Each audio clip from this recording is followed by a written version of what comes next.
I've been babysitting for the Winslows every Thursday for almost a year. Olivia is 5, bright, chatty, obsessed with dinosaurs and drawing, and usually the most dramatic part of my evening is convincing her she can't have 3 popsicles in one night. But last Thursday, things were different. It started before I even rang the doorbell. I could hear yelling from inside the house, low, heated voices, like a kettle just beginning to boil. I paused, hand raised, unsure whether to knock. Before I could decide, the door swung open. Mrs. Winslow stood there, her smile tight, like it had been stapled to her face. "Hey, Lucy, thanks for coming," she said too quickly. "Well, be home late." She pressed a 20 into my hand, grabbed her coat from the hook, and called over her shoulder, "Michael." "I'm leaving," her husband's voice answered from somewhere deeper in the house. "Of course you are." She flinched barely but enough. Then she was gone.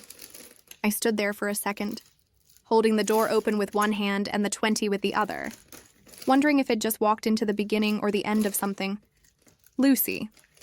Olivia's voice broke the silence like a firecracker. She came barreling down the hallway wearing a sparkly unicorn onesie and holding a stuffed stegosaurus by the neck. "Guess what? Daddy slept in my room last night." I raised an eyebrow but tried to smile. "Really? That's different." She nodded solemnly. "Mommy said he's sleeping there till they figure things out. But he snores, like this loud."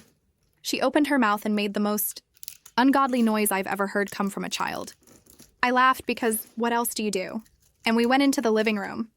Michael Winslow never came out to say hi that night. Usually he at least waves, offers to order pizza, asks if Olivia's been behaving.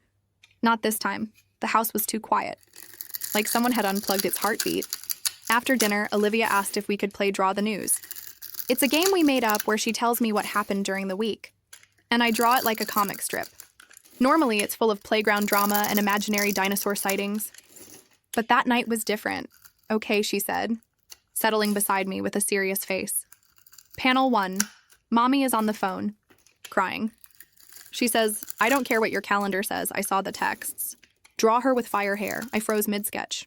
'Are you sure you want to draw that one?' She nodded. That was Monday. I hesitated, then drew a stick figure version of her mom with exaggerated flame-like hair. Olivia giggled. Panel 2, Daddy says, 'It's not what you think. It was just dinner. But Mommy says, you booked a hotel.'" Her voice dropped into a perfect imitation of her mother's rage. I felt like I was eavesdropping on a confession I had no business hearing. I cleared my throat.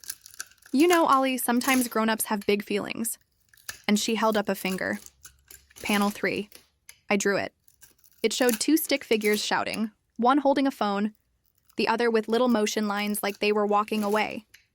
In the corner, I drew a small girl hugging a stegosaurus. Olivia added tears with a blue crayon. After bedtime, I sat in the living room, the baby monitor buzzing softly beside me, sketchbook still open on my lap. I flipped through the comic panels, heart heavy. I wasn't sure what disturbed me more, how much Olivia understood, or how calmly she accepted it.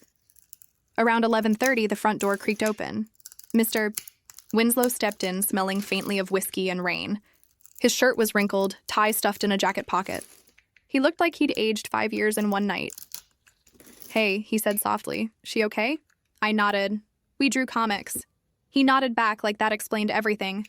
"She told me a little about what's been going on." He winced and rubbed the back of his neck. Kids always hear more than they should. There was a long silence. Finally, he said, "We're trying, but I don't know if trying's enough." I didn't know what to say. I was just the babysitter. Still, as I handed him the sketchbook, open to the comic, I said, "She's watching, even when she pretends not to be." He stared at it for a moment, then blinked hard and closed the book. "Thanks, Lucy." He paid me in silence that night, just nodded and handed me an envelope before I stepped into the cool night air. I walked home wondering what the next Thursday would bring, and if Olivia's next comic would have a happy ending.